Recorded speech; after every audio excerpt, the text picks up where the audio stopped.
কতটা নিকৃষ্ট আর কতটা নিচু মনের মানুষ হলে এমন একটা কাজ করতে পারে। হ্যালো বন্ধুরা, আসসালামু আলাইকুম। কেমন আছেন আপনারা সবাই? আশা করি আল্লাহর অশেষ রহমতে সবাই ভালো আছেন। সব সময় কিন্তু বাড়িতেই থাকি, তারপরেও জানতে পারিনি আমার বাড়ির সামনে থেকে এরকম একটা ঘটনা ঘটে গেছে।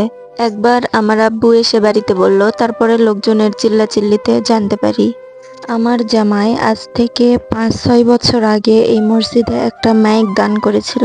সেই মাইকের ব্যাটারি আজকে নাকি কোন গাঁজাখোর নাকি মদখোর চুরি করে নিয়ে গেছে। যেই ঘরে মানুষ সব সময় দান করার কথা ভাবতে পারে, সেই ঘর থেকে কেউ কিভাবে চুরি করার কথা ভাবতে পারে। আজ থেকে প্রায় 1 মাস আগে ঠিক এই মসজিদ থেকেই মোটর চুরি হয়েছে। ওই মোটরটা আমার একটা চাচা দান করেছিল মসজিদে। যেই দিন মিস্ত্রি ডেকে মোটরটা বসাইছে, ঠিক তার পরের দিন সকালেই জানা গেছে যে মোটরটা চুরি হয়ে গেছে। মসজিদে পানির ব্যবস্থা নেই দেখে কেউ একজন পানির ব্যবস্থাটা করে দিল, সেটাও সেই বেয়াদবের সহ্য হলো না। বাড়ি থেকে অজু করে আসতে হতো মসজিদে। তো যাই হোক, আল্লাহর ঘর থেকে চুরি করা চারটিখানি কথা নয়, সবসময় কিন্তু তালা দেওয়া থাকতো। তারপরেও জানি না কিভাবে এই কামটা করে ফেললো কে।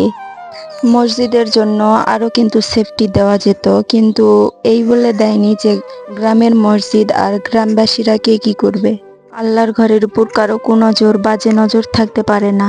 তো যাই হোক, যেটা হবার হয়ে গেছে, আল্লাহ যেন তাকে হেদায়েত দান করেন। আল্লাহর ঘরকেও ছাড় দেননি, এ কেমন বেয়াদব। রাতে আমার ঘর থেকে দেখা যেত এই এরিয়াটা। আজ থেকে প্রায় 1 সপ্তাহ আগে দেখেছিলাম এই ঘাসের মধ্যে বসে থাকতে কয়েকজনকে। যেটাই হোক না কেন, সঠিক মানুষ না চিনে কারোর উপর আঙুল তোলা ঠিক নয়। অন্যদিনের মতো আজকে বলবো না যে ভিডিওটি ভালো লাগলে শেয়ার করে দিবেন। এই উদ্দেশ্যে শেয়ার করবেন যে এরকম ঘটনা যেন আর কোথাও না ঘটে। আল্লাহ যেন সেসব চুর ছেঁচড়া বেয়াদবদের হেদায়েত দান করে। ভালো থাকবেন, সুস্থ থাকবেন। আজকের মতো এখানেই বিদায় নিচ্ছি। আল্লাহ হাফেজ।